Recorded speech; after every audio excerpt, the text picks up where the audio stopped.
परम सत्कायो गुरु प्यारी सात संगत जी, राधा स्वामी जी। संगत जी, हम आपके लिए कुछ ज़रूरी सूचनाएं लेकर आए हैं जी, जो आने वाले भंडारे को लेकर है जी। संगत जी, आने वाले रविवार को जून महीने का आखिरी भंडारा डेरा ब्यास में आयोजित किया जा रहा है, और क्योंकि इस समय स्कूलों की छुट्टियां चल रही है जी, तो ये तय है कि ब्यास में इस बार संगत की भारी भीड़ उमड़ने वाली है जी। ऐसे में हम आपके साथ हाथ जोड़कर निवेदन करते हैं कि ब्यास रवाना होने से पहले कृपया इस ज़रूरी जानकारी को बहुत ध्यान से सुने जी। ये बातें आपकी यात्रा को सहज बनाएंगी और किसी भी तरह की असुविधा से बचाएंगी जी। साथ ही हम एक बेहद महत्वपूर्ण संदेश बच्चों के लिए भी लेकर आए हैं जी। कृपया जब भी डेरा या सत्संग घर जाएं, तो जाते समय इस संदेश को अपने बच्चों को ज़रूर सुनवाएं जी।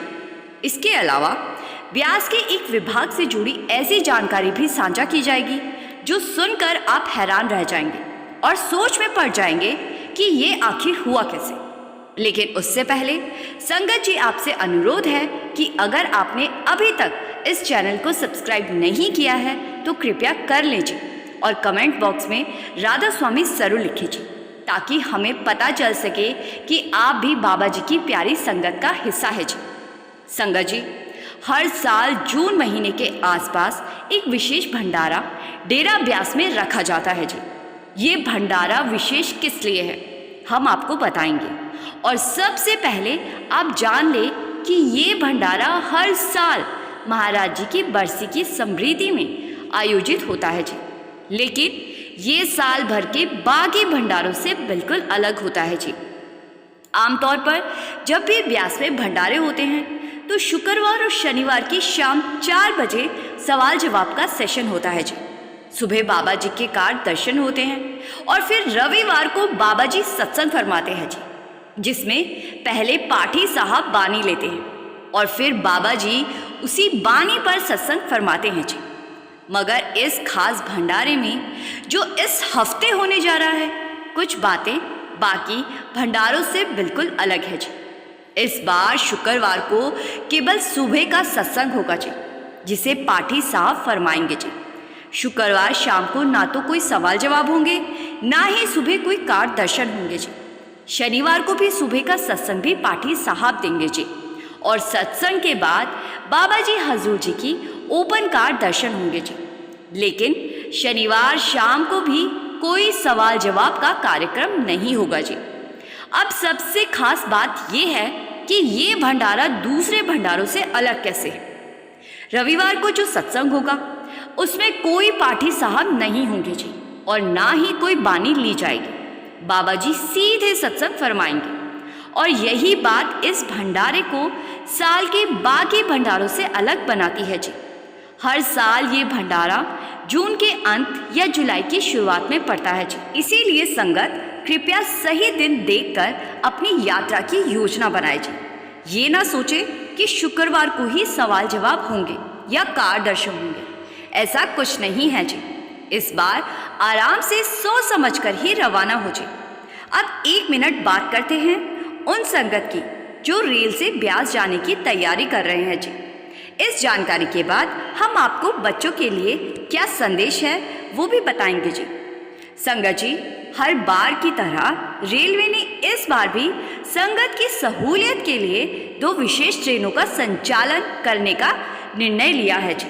सहारनपुर जंक्शन से ट्रेन नंबर 04565 27 की रात को 8:50 पर रवाना होगी जी, और सुबह 5:15 पर ब्यास स्टेशन पहुंचेगी जी। यही ट्रेन 29 की रात को 8:20 पर ब्यास स्टेशन से चलेगी और सुबह 3 बजे सहारनपुर पहुंच जाएगी जी। दूसरी स्पेशल ट्रेन हजरत निजामुद्दीन से 26 की शाम 7:40 पर चलेगी जी, और दिल्ली सब्जी मंडी जैसे स्टेशन से होती हुई सुबह 4 बजे ब्यास पहुंचेगी जी, और 29 की रात 12 बजे ब्यास स्टेशन से वापस हजरत निजामुद्दीन के लिए निकलेगी जी। रेलवे का हम दिल से धन्यवाद करते हैं जी, जो हर भंडारे पर संगत की सुविधा के लिए ऐसी सेवाएं उपलब्ध करवाते हैं जी।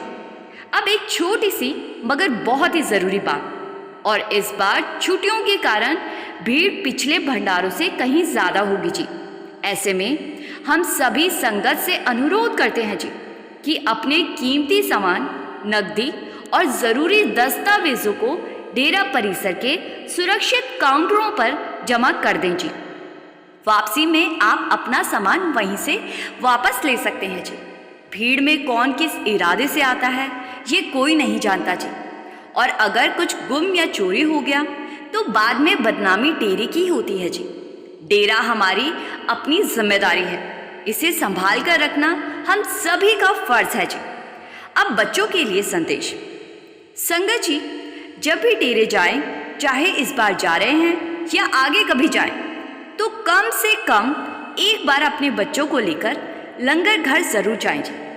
ये बात सही है कि आज के बच्चे फास्ट फूड या स्नैक बार की चीज़ें ज़्यादा पसंद करते हैं, उन्हें वो भी ज़रूर खिलाइए जी। लेकिन साथ ही साथ उन्हें लंगर घर की सेवा, उसका महत्व और उसका इतिहास भी ज़रूर दिखाएं जी और समझाएं। ज़्यादातर संगत को पता ही है कि डेरा ब्यास में इतना विशाल लंगर घर कैसे बना, लेकिन जो नहीं जानते उनके लिए हम अगली बातों में वो प्रेरणादायक जानकारी साझा करने जा रहे हैं जी। साथ ही ब्यास के लंगर घर से जुड़ी 2 बेहद भावुक और अद्भुत घटनाएं भी सुनाएंगे जी, जो यही बताती है कि इस लंगर में कितनी बरकत है, कितनी ताकत है और कैसे इस सेवा ने लोगों की जिंदगियां बदल दी है जी। आपसे अनुरोध है कि आगे बताई इन सभी बातों को ना सिर्फ खुद सुनिए बल्कि अपने बच्चों को भी जरूर सुनाइए जी, ताकि उनके दिलों में भी सेवा, सच्चाई और नाम की ओर झुकाव पैदा हो सके जी। संगत जी, आज ब्यास का लंगर घर इतना विशाल बन चुका है कि लाखों लोग एक साथ एक ही समय पर बैठकर भोजन कर सकते हैं जी। और सबसे खास बात, किसी को भी कतार में लगने की ज़रूरत नहीं पड़ती। लेकिन क्या आपने कभी सोचा है कि ये अद्भुत व्यवस्था शुरू कैसे हुई थी? इस चमत्कारिक बदलाव के पीछे कौन सी घटना और कौन सी प्रेरणा थी? चलिए आपको उस सच्ची और बेहद भावुक घटना की ओर ले चलते हैं जी, जिससे ये क्रांति शुरू हुई थी। बात है सन 1951 की, जब हजूर महाराज जी ने डेरा ब्यास की गुरु गद्दी संभाली थी। करीब 14-15 साल बाद यानी कि 1966 के आसपास एक भंडारा आयोजित हुआ। दूर दराज से संगत जन ब्यास पहुंचे। उन दिनों में एक रात का समय था, सत्संग हो चुका था, सेवा हो चुकी थी। ज़्यादातर लोग अपने अपने स्थानों पर आराम करने जा चुके थे, लेकिन डेरा की उस रात में एक अलग ही हलचल थी। उस एक रात ने डेरे में बहुत कुछ बदल दिया था जी। रात के करीब 1 बजे बाहर से तेज आवाज़ों के कारण महाराज जी की नींद खुली। जब वो बाहर निकले तो उन्होंने जो दृश्य देखा उसने हजूर महाराज जी को भीतर तक झकझोर दिया जी। हजारों संगत जन लंगर के इंतजार में अब भी लाइन में खड़े थे। कुछ को खाना मिला था, कुछ को खाना नहीं मिला था, और बहुत से भूखे पेट अपनी बारी के इंतजार में थे। ये देखकर महाराज जी का दिल जैसे भर आया। उन्होंने घड़ी देखी, रात का 1 बज चुका था, और उनके मन में यही सवाल घूमने लगा कि क्या ये ठीक है कि उनकी प्यारी संगत को इतनी देर तक भूखे रहना पड़े। महाराज जी सोच में पड़ गए कि मैं आराम से सो रहा था और मेरी संगत आधी रात तक भी भूखी है। उस रात ने महाराज जी को झंझोर करके रख दिया। उस पूरी रात महाराज जी को नींद नहीं आई जी। वे विचार में डूबे रहे, और फिर उसी रात उन्होंने एक बड़ा फैसला ले लिया जी। उनका संकल्प था ऐसा लंगर घर बनाना जो इतना बड़ा हो कि कम से कम 20,000 लोग एक साथ बैठकर आराम से भोजन कर सके जी, और किसी को भी इंतज़ार ना करना पड़े जी। उस समय डेरा का लंगर घर बहुत ही सीमित था। एक समय में मुश्किल से 1500 से 1800 लोगों के लिए ही जगह थी जी। लेकिन महाराज जी की दृष्टि बहुत दूर तक जा रही थी। उनकी दूरदर्शिता ने अगली ही सुबह कमेटी की मीटिंग बुलाई और एक इंजीनियर को बुलवाया। जब महाराज जी ने अपनी योजना उनके सामने रखी तो इंजीनियर थोड़े हैरान हुए। इंजीनियर्स ने कहा, महाराज जी, बड़ा लंगर घर बनाने के लिए बड़ी ज़मीन तो लगेगी ही, लेकिन वो ज़मीन समतल होनी चाहिए। आसपास तो पहाड़ी इलाका है, टीले हैं, समतल ज़मीन बहुत कम है। महाराज जी मुस्कुराए और कहा, आओ मैं तुम्हें एक जगह दिखाता हूँ। वे उन्हें डेरा परिसर के पूर्वी हिस्से में ले गए। वहाँ एक बड़ी सी ज़मीन की ओर जब वो गए तो इंजीनियर्स ने निरीक्षण किया और कहा, महाराज जी, ये ज़मीन तो बहुत ही ऊबड़ खाबड़ है, कहीं गड्ढे हैं, कहीं धंसी हुई है। अगर इसे समतल करना है तो इसमें कम से कम 10 से 12 साल लगेंगे। महाराज जी ने गंभीरता से पूछा, अगर हम पूरी मेहनत और लगन से काम करें तो क्या इसे समतल करना मुमकिन है? इंजीनियर ने सिर हिलाया, संभव तो है, लेकिन समय बहुत लगेगा। बस महाराज जी ने वहीं खड़े खड़े निर्णय ले लिया जी। उसी दिन घोषणा कर दी गई कि ब्यास में मिट्टी की सेवा शुरू हो रही है। जो भी प्रेमी इस सेवा में भाग लेना चाहे वो अपना नाम लिखवाए। शुरुआत में सेवा धीमी गति से हुई क्योंकि सेवा में संगत कम संख्या में आ रही थी। ये देखकर महाराज जी ने एक नई योजना बनाई और उनका तरीका काम कर गया। उन्होंने अपने दफ्तर को ही उस सेवा वाली जगह पर शिफ्ट कर दिया। एक तंबू लगाया गया, उसमें कुर्सी मेज रखी गई और महाराज जी ने वहीं बैठकर अपने सारे कार्य करने शुरू कर दिए जी। अब हर कोई जान गया कि महाराज जी स्वयं रोज वहीं बैठते हैं, सेवा स्थल पर पूरे दिन रहते हैं और दर्शन भी वहीं होते हैं।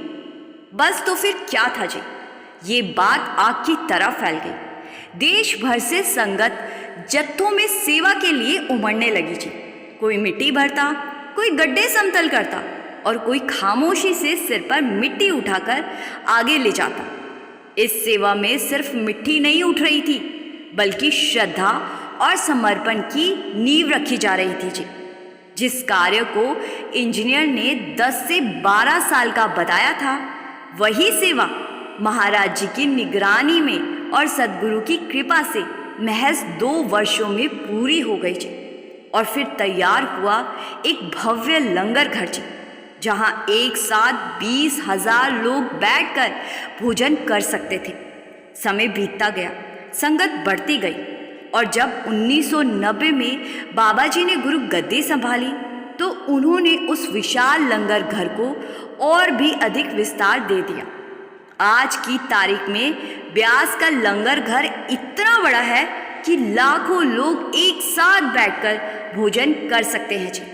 मगर यहाँ एक और बात बहुत खास है जी। जब पहली बार महाराज जी के टाइम में लंगर घर का निर्माण हो गया तो महाराज जी ने चिंता जताई कि इतने बड़े स्तर पर भोजन कैसे बनेगा, प्रबंधन कैसे होगा। फिर महाराज जी ने फरमाया, जब संगत डेरा आए तो अपना राशन साथ लाएं, खुद पकाएं और खुद खाएं। संगत ने इस बात को सिर मत्थे लगाया जी। उन्हें ये सेवा सौभाग्य लगी जी और तभी से लेकर आज तक ना कभी कोई अव्यवस्था हुई, ना कोई भूखा रहा, ना कोई परेशान हुआ। आज भी लाखों प्रेमी आते हैं, अपने हाथों से सेवा करते हैं, राशन लेकर आते हैं, रसोई में मदद करते हैं और किसी को ये भी महसूस नहीं होता कि इतनी विशाल व्यवस्था कैसे चल रही है। ये सब सिर्फ सेवादारों के प्रेम, समर्पण और सद्गुरु की असीम कृपा का ही चमत्कार है जी। अब संगत जी, आइए बात करें उस बात की जिसकी वजह से मैंने आपसे थोड़ी देर पहले ये आग्रह किया था कि जब भी डेरा जाएं, अपने बच्चों को कम से कम 1-2 बार लंगर घर जरूर ले जाएं और वहाँ बैठकर लंगर करवाएं जी। लंगर का महत्व सिर्फ भोजन नहीं बल्कि उससे कहीं बढ़कर है जी। और ये बात एक सच्ची घटना से समझ आती है जी। ये घटना बाबा जी के लंगर की ताकत पर आधारित है जी। ये एक ऐसी घटना है जो इस बात का एहसास कराती है कि जब कोई आत्मा गुरु घर की रोटी को एक बार भी प्रेम से ग्रहण कर ले तो सद्गुरु उस आत्मा का साथ इस जन्म में ही नहीं अगले जन्मों तक निभाते हैं। ये घटना है लंदन में रहने वाले एक 16 साल के अंग्रेज बच्चे की जी। इस बच्चे का भारत से कोई सीधा नाता नहीं था जी। ना कभी वो भारत आया था, ना कोई रिश्तेदारी यहाँ थी और ना ही उसका परिवार भारतीय संस्कृति से परिचित था जी। उसका जीवन पूरी तरह से पश्चिमी माहौल में पला बड़ा था जी, लेकिन उसकी आत्मा जैसे किसी और ही लोक से आई थी। बचपन से ही माता पिता को उसमें कुछ अलग नजर आने लगा। उनके घर मांसाहारी भोजन आम बात थी, लेकिन इस बच्चे को जब भी मांस, अंडा या कोई नॉनवेज चीज दिख जाती तो ये वो तुरंत उल्टी कर देता। माता पिता घबरा जाते तो माता पिता घबराकर एक दिन इसे डॉक्टर के पास ले गए। तो डॉक्टरों से उन्होंने राय ली, कुछ टेस्ट करवाए, लेकिन हर बार जवाब यही मिला कि बच्चा बिल्कुल स्वस्थ है, शायद खाने की पसंद अलग है, ज़बरदस्ती मत कीजिए। लेकिन ये सब तो शुरुआत थी। जब वो 6-7 साल का हुआ तो उसमें एक और अजीब आदत दिखाई दी। वो आंखें बंद करके घंटों शांत बैठा रहता, जैसे कोई ध्यान में हो। ना किसी ने उसे ऐसा कुछ सिखाया, लेकिन फिर भी वो ऐसे बैठ जाता जैसे ध्यान लगा रहा हो। फिर एक दिन माता पिता ने देखा कि वो जब मोबाइल फ़ोन पकड़ता है तो भारत और वहाँ के मेडिटेशन सेंटर के बारे में सर्च करता है। ये सब बातें उनके लिए चौंकाने वाली थी। भारत से कोई रिश्ता नहीं, फिर भी बच्चा वहाँ खींचा चला जा रहा था। माँ बाप की चिंता बढ़ने लगी और एक अनुभवी चाइल्ड काउंसलर से मुलाकात करवाई। बातचीत शुरू हुई, लेकिन बच्चा अपने भावों को ठीक से जाहिर नहीं कर पा रहा था। उसके मन में बहुत कुछ था, मगर वो कह नहीं पा रहा था। काउंसलर ने कहा कि बच्चे की उम्र अभी कम है, इसको थोड़ा वक्त दीजिए। समय बीतता गया, बच्चा बड़ा होता गया, लेकिन उसकी अलग सी प्रवृत्ति बनी रही। स्कूल में भी वो बाकी बच्चों से अलग था जी। ना खेलकूद में रुचि, ना ही ज़्यादा बातचीत। कहीं ना कहीं वो जैसे किसी और ही दुनिया से जुड़ा था जी। फिर एक दिन जब वो 16 साल का तो हो चुका था, घर में टीवी चल रहा था। किसी भारतीय न्यूज़ चैनल पर बाबा जी की फोटो दिखाई जा रही थी और जैसे ही उसकी नज़र बाबा जी की तस्वीर पर पड़ी, वो ज़ोर ज़ोर से चिल्लाया, बाबा जी। माता पिता हैरान रह गए। इतना शांत बच्चा अचानक इस तरह क्यों चिल्लाया? ये देखकर फिर से बच्चे की काउंसलिंग करवाई गई। डॉक्टर ने बड़ी कोमलता से पूछा, ये बाबा जी कौन हैं? बच्चे ने तपाक से जवाब दिया, जो इंडिया में रहते हैं, मेरे घर के पास। अब डॉक्टर हैरान रह गया। डॉक्टर ने कहा, मगर बेटा तुम्हारा घर तो लंदन में है। बच्चा मुस्कुराया और कहा, मेरा एक और घर है, इंडिया में। डॉक्टर ने माता पिता को सुझाव दिया कि यदि संभव हो तो इसको भारत ले जाएं और देखें कि बच्चा कहाँ ले जाता है। माता पिता ने टिकट बुक किए और कुछ ही दिनों में भारत के लिए रवाना हो गए जी। भारत पहुंचते ही, एयरपोर्ट से बाहर निकलते ही बच्चे की आंखें नम हो गई जी। वो माता पिता का हाथ पकड़कर उन्हें सीधा डेरा ब्यास ले गया जी। डेरा पहुंचकर उसने परिसर में प्रवेश किया जी, तो वो वहीं रुक गया। उसकी आंखें भर आई, हर ईंट, हर कोना जैसे उसे बुला रहा था। फिर जब बाबा जी के दर्शन हुए तो उसका पूरा चेहरा बदल गया। उसकी आंखें रोशनी से भर गई। वो फर्श पर बैठा और धीरे धीरे बोलने लगा। उसने कहा, मैं पिछले जन्म में अमृतसर में रहता था। मैंने हजूर महाराज जी से नामदान लिया था। शुरू में खूब भजन सिमरन करता था, पर धीरे धीरे अकेलापन बढ़ा और मैंने नशे की ओर रुख किया। शराब ने मुझे सत्संग से दूर कर दिया और मेरी हालत बिगड़ती चली गई। जब जीवन के अंतिम क्षण आए तो मैंने अपने पड़ोसी से कहा, मुझे ब्यास पहुंचा दो। वो मुझे डेरा ब्यास के अस्पताल में छोड़ आया। मैं वहाँ भर्ती रहा। मेरी जान अटकी हुई थी लेकिन निकल नहीं रही थी। फिर एक दिन अस्पताल में एक मरीज की पत्नी अपने पति के लिए लंगर से 2 रोटियां लाई। उसने मुझे देखा और प्यार से एक रोटी मुझे दे दी। मैंने वही लंगर की रोटी खा ली। उस रात मैंने मानो चैन की नींद ली और फिर कभी नहीं जगा। मेरी आत्मा उसी लंगर की रोटी से मुक्त हो गई। बच्चा आगे बोला, उस जन्म में मैंने नामदान पाकर भी उसका मान नहीं रखा। अब की बार सद्गुरु ने मुझे फिर मनुष्य का जन्म दिया, लेकिन ऐसे परिवार में जहां मांस और शराब आम थी। शायद गुरु मेरी परीक्षा लेना चाहते थे। और जब मैंने टीवी पर बाबा जी के दर्शन किए तो मेरी रूह को झटका लगा। मुझे सब याद आने लगा। वो रोटी, वो डेरा, वो बाबा जी, सब कुछ याद आ गया और मैं फिर वापस डेरे लौट आया। जब वो ये सब बोल रहा था, वहाँ बैठे हर शख्स की आंखें नम थी जी। माता पिता फूट फूट कर रोने लगे जी। बच्चा वहीं बैठा सिर झुकाए बाबा जी का धन्यवाद करता रहा जी। संगत जी, सोचिए वो एक रोटी जिसने एक तड़पती हुई आत्मा को मुक्ति दी। वो रोटी आम नहीं थी, उसमें प्रेम था, सेवा थी, सद्गुरु की कृपा का स्वाद था।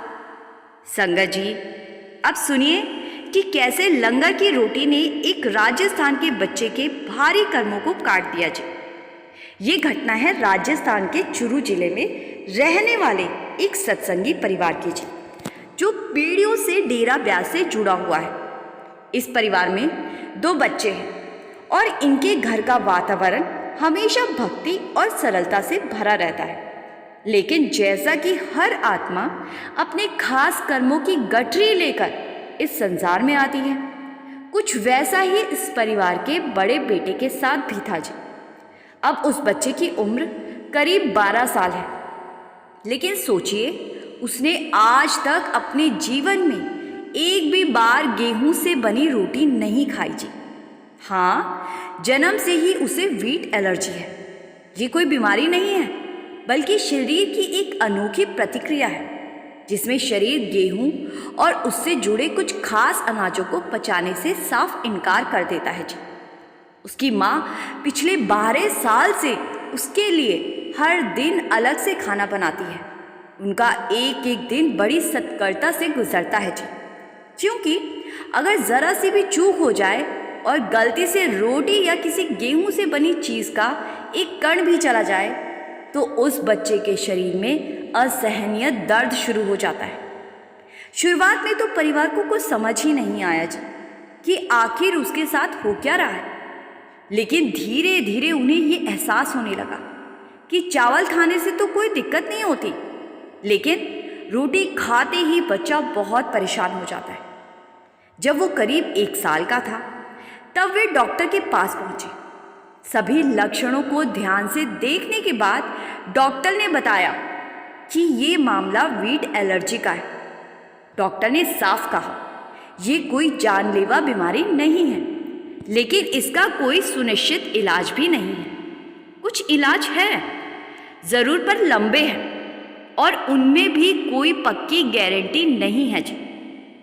अब आप सोचिए, एक ऐसे देश में जहां हर रसोई की थाली रोटी से सजती है, वहां अगर कोई बच्चा रोटी के बिना जीवन बिताए तो उसके माता पिता पर क्या बीतती होगी जी। और ये दुख सिर्फ उस बच्चे तक सीमित नहीं था, बल्कि उसके माता पिता भी हर रोज़ उसकी इस तकलीफ को महसूस करते थे जी। उम्मीद के सहारे उन्होंने पहले एलोपैथी का सहारा लिया। पूरा 1 साल लगातार दवाइयाँ चली जी, पर कोई फर्क नहीं पड़ा। फिर किसी ने सलाह दी कि आयुर्वेद से मदद मिल सकती है। वे एक प्रसिद्ध आयुर्वेदिक संस्थान पहुंचे, पर वहां भी निराशा हाथ लगी। डॉक्टर ने बताया कि इलाज में सिर्फ हर्बल दवाएं नहीं, बल्कि नियमित योग भी शामिल होगा। लेकिन सोचिए, 2-2.5 साल के एक छोटे बच्चे से रोज योग करवाना कितना मुश्किल काम था। इसीलिए उन्होंने इलाज शुरू होने से पहले ही मना कर दिया जी। अब इस परिवार ने इस सच्चाई को स्वीकार करना शुरू कर दिया जी। रसोई में रोटी बनती, लेकिन उस बच्चे के लिए नहीं। उसकी माँ रोज उसके लिए अलग खाना बनाती। समय बीतता गया। बच्चा अब 7-8 साल का हो चुका था जी, और अब वह अपने माता पिता के साथ सत्संग घर जाने लगा था। सत्संग में जब वो संगत को सेवा करते देखता तो उसका मन भी सेवा की ओर खिंचने लगता। धीरे धीरे उसने भी छोटे मोटे कार्यों में हाथ बटाना शुरू कर दिया जी। इस सेवा के दौरान एक दिन उनकी मुलाकात सत्संग में आने वाले एक होम्योपैथिक डॉक्टर से हो गई जी। उनसे अच्छी मित्रता हो गई थी। एक दिन सत्संग के बाद लंगर चल रहा था। सब संगत जन प्रेम से रोटी खा रहे थे, लेकिन उस बच्चे के सामने उसकी माँ ने सिर्फ कुछ फल रख दिए थे। डॉक्टर ने ये देखा और पूछ लिया, बच्चा रोटी क्यों नहीं खा रहा है? माँ बाप की आंखें नम हो गई। उन्होंने भरे गले से जवाब दिया, जी ये रोटी खा ही नहीं सकता, इसे जन्म से ही वीट एलर्जी है। डॉक्टर कुछ पल चुप रहे, फिर बोले, मैं समझ सकता हूँ। ऐसे 2-3 केस मेरे पास पहले भी आए हैं। मैंने उन्हें होम्योपैथिक दवाइयाँ दी थी और उन्हें थोड़ी राहत भी मिली थी। मैं गारंटी तो नहीं दे सकता, लेकिन आप चाहे तो एक बार कोशिश कर सकते हैं। उसने माता पिता को उम्मीद की एक किरण थमा दी। उन्होंने बिना हिचकिचाए डॉक्टर की मदद स्वीकार की। आखिर अपने बच्चे की भलाई के लिए कोई माँ बाप कुछ भी कर गुजरते हैं जी। इलाज शुरू हुआ, दवाइयाँ दी जाने लगी। कुछ महीनों तक उन्होंने पूरे मन से इस प्रक्रिया को अपनाया, पर वक्त गुजरता गया। दिन, हफ्ते, महीने बीते, पर जिस सुधार की उम्मीद थी वो नज़र नहीं आ रही थी। आखिरकार भारी मन से उन्होंने होम्योपैथिक इलाज भी बंद कर दिया जी। अब वे इस सच्चाई को स्वीकार कर चुके थे कि शायद उनका बेटा जिंदगी भर रोटी नहीं खा पाएगा। कहते हैं संगत जी, किसी जन्म में अगर कोई जीव किसी भूखे का निवाला छीन ले, किसी और के हिस्से की रोटी खुद खा ले, तो वो कर्म उसकी आत्मा पर एक अदृश्य ऋण बनकर चिपक जाता है जी। समय बदलता है, जन्म बदलते हैं, लेकिन वो कर्म पीछा नहीं छोड़ते जी। अगले जन्म में वो आत्मा किसी ऐसी कमी के साथ जन्म लेती है कि रोटी जैसी बुनियादी चीज़ भी उससे दूर हो जाती है। लेकिन जब वही आत्मा सद्गुरु के चरणों से जुड़ती है, सेवा में रम जाती है, तब आता है वो पल जब मालिक खुद उसकी संभाल के लिए किसी न किसी बहाने, किसी न किसी रूप में सामने आ खड़े होते हैं जी।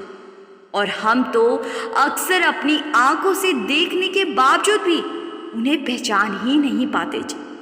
कुछ ऐसा ही हुआ इस बच्चे के साथ भी।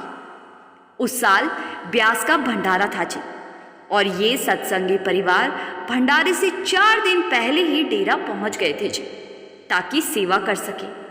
उन दिनों में जैसे पूरा डेरा एक तपोभूमि बन चुका था जी। हर ओर सेवा, समर्पण और भक्ति की महक होती थी जी। सेवा में सैकड़ों सेवादार जुटे थे जी। एक दिन जब सेवादारों को भोजन परोसा जा रहा था, तो ये बच्चा भी अपने माता पिता और भाई बहन के साथ कतार में बैठा हुआ था। सबको थालियां मिल चुकी थी। एक सेवादार ने आकर थाली में दाल परोसी। उसी पल एक बुजुर्ग सेवादार ने इस बच्चे की थाली में एक रोटी रख दी। बच्चे की माँ ने तुरंत हड़बड़ाहट में कहा, बाबा जी मुझे माफ़ करें, ये बच्चा रोटी नहीं खा सकता, गेहूं से इसे एलर्जी है।